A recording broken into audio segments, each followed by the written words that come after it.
सरकारी मनोरंजन के सरकारी सामान्य ज्ञान में आप लोग का बहुत बहुत स्वागत है। तो इससे पहले वाले हम विषय वस्तु में हम क्षारक अम्ल आदि के बारे में विवेचना किए थे। तो आज का हमारा जो भी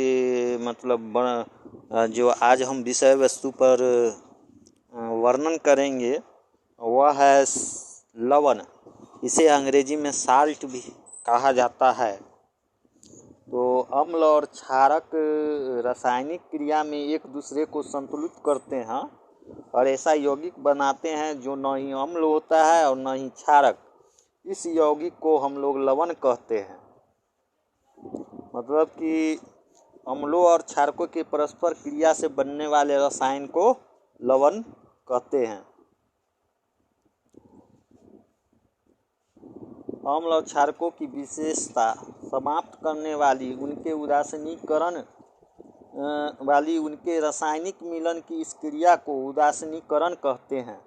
उदासीनीकरण की क्रिया में अम्ल में उपस्थित धनात्मक हाइड्रोजन आयन क्षारकों में उपस्थित ऋणात्मक हाइड्रोक्साइड आयन से मिलकर पानी बनाते हैं।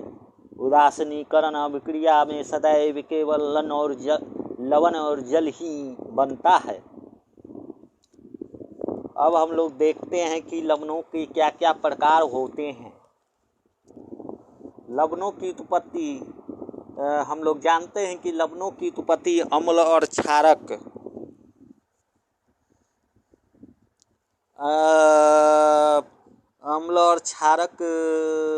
की उदासीनीकरण की क्रिया पर करने पर होती, अतः बनने वाले लवण की प्रकृति उदासीनीकरण में शामिल अम्लों और क्षारकों पर निर्भर करते हैं। इसी आधार पर लवणों को अम्लीय, क्षारीय या उदासीन के रूप में वर्गीकृत किया गया है। जैसे पहला हमारा होगा साधारण लवण, इसको नॉर्मल साल्ट भी कहते हैं। ये लवण जिनमें विस्थापनीय H+ या OH- नहीं होते हैं सामान्य लवण कहलाते हैं। इन लवणों के जलीय विलयन उदासीन, अम्लीय या क्षारीय होते हैं, जो लवण में उपस्थित धनायन तथा ऋणायन की प्रकृति पर निर्भर करता है। उदाहरण के लिए NaCl, KCl, KNO3 और CaSO4 आदि ये सब नॉर्मल सामान्य लवण के उदाहरण हैं। अब उसी तरह से उदासीन लवण भी होते हैं। यह हमारा लवण का दूसरा प्रकार है। उदासीन लवण प्रबल अम्ल और प्रबल क्षारक की उदासीनीकरण क्रिया से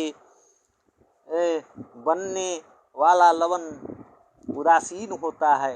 उदाहरण के लिए एक प्रबल अम्ल लेते हैं जो अपने ही समान प्रबल क्षारक के साथ क्रिया करके खतरों से मुक्त लवण और पानी बनाते हैं।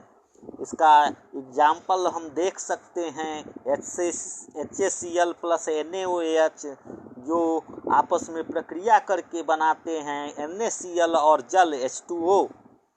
कुछ अन्य उदासीन लवण है sodium sulphate Na2SO4, SO4, calcium carbonate CaCO3 तथा सोडियम कार्बोनेट Na2CO3। तीसरा प्रकार है हमारा अम्लीय लवण। जब प्रबल अम्ल की दुर्बल क्षारक से प्रक्रिया होती है तो परिणाम स्वरूप प्राप्त लवण में अम्लीयता का प्रभाव ज़्यादा होता है।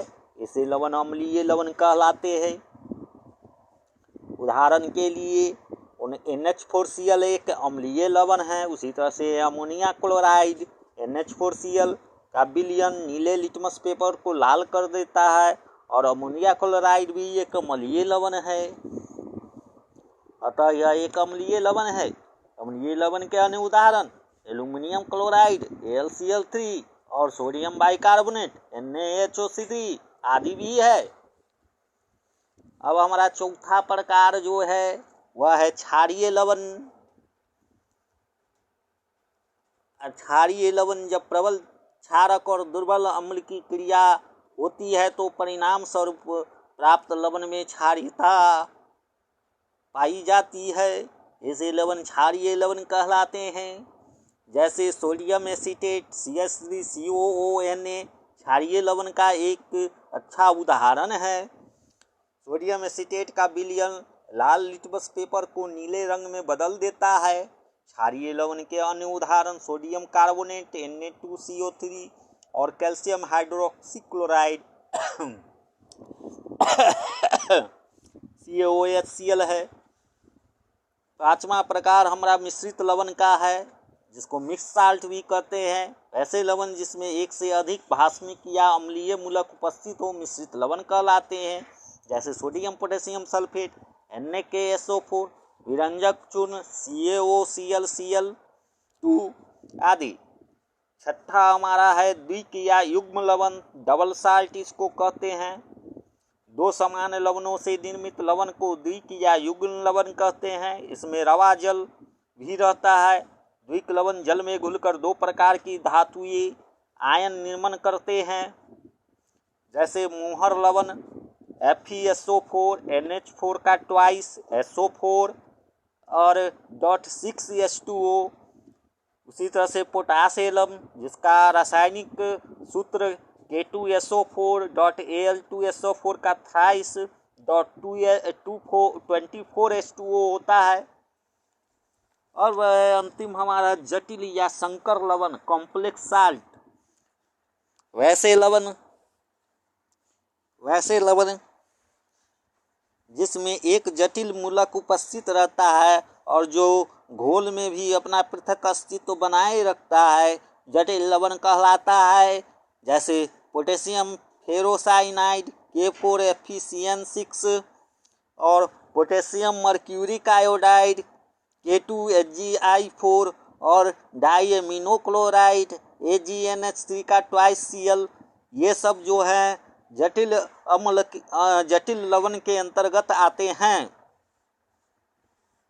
अब हमारे पास प्रबल अम्ल तथा दुर्बल क्षारक के लवण जैसे नौसादर NH4Cl, कॉपर सल्फेट CuSO4 तथा फेरिक क्लोराइड FeCl3 आदि का जलीय विलयन अम्लीय होता है, अर्थात इनका pH मान 7 से कम होता है।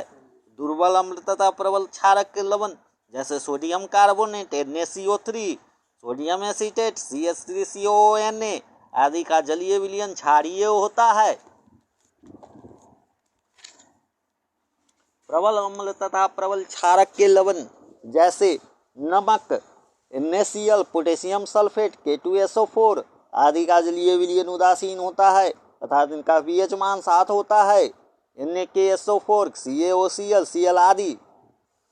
अब एक शब्द होता है सूचक, इसको अंग्रेजी में इंडिकेटर्स कहते हैं। यह बताता है कि मतलब कोई पदार्थ अम्ल है या क्षारक है, क्योंकि यह अपना उसमें मिलाने पर ये अपना रंग में परिवर्तन कर देते हैं और इससे हम पता कर लेते हैं कि वह क्षारक है या अम्ल है। तो हमारा सूचक एक लिटमस पेपर जो है वह सूचक की तरह कार्य करता है और इसका रंग शुरू में नीला रहता है। जब इसको हम अम्लीय पदार्थ में मिलाते हैं तो पदार्थ का रंग लाल हो जाता है, और अगर क्षारीय पदार्थ में मिलाते हैं तो यह नीला हो जाता है। उसी तरह से मेथिल ऑरेंज भी एक सूचक की तरह कार्य करता है। अम्लीय में यह लाल और क्षारीय में पीला हो जाता है, पीला कर देता है। फिनाफ्थिलीन भी एक सूचक है जो रंगहीन होता है। अम्लीय में रंगहीन तथा क्षारीय में गुलाबी रंग शो करता है। सार्वत्रिक सूचक हरा, यह अम्लीय में जाने पर लाल, नारंगी, पीला आदि रंग शो करता है और क्षारीय में जाने पर हरेपन युक्त नीला बैंगनी रंग को यह दिखाता है। अब हम बफर विलयन के बारे में जानेंगे। वह विलयन जो कि अम्ल या क्षार की साधारण मात्राओं को अपनी प्रभावी अम्लता या क्षारता में पर्याप्त परिवर्तन किए बिना अवशोषित कर लेता है, बफर विलयन कहलाता है। जैसे सोडियम एसीटेट तथा एसेटिक एसिड का मिश्रण एक प्रभावी बफर विलयन है जब उसे पानी में विलीन किया जाता है। जिस विलयन में बफर विलयन अंतर्विष्ट होता है वह अत्यधिक मंद अम्ल के रूप में कार्य करता है। तो हम ये सब जानकारी लवण के बारे में ले चुके हैं। अब हम इसका कुछ उपयोग देख लेते हैं, यह किस तरह से लवणों का उपयोग कहाँ कहाँ होता है, किस तरह के लवण का उपयोग किस चीज़ों में होता है। साधारण लवण को देखते हैं जिसे NaCl है, इसका उपयोग अचार के संरक्षण में, धवन सोडा और NaOH बनाने में होता है।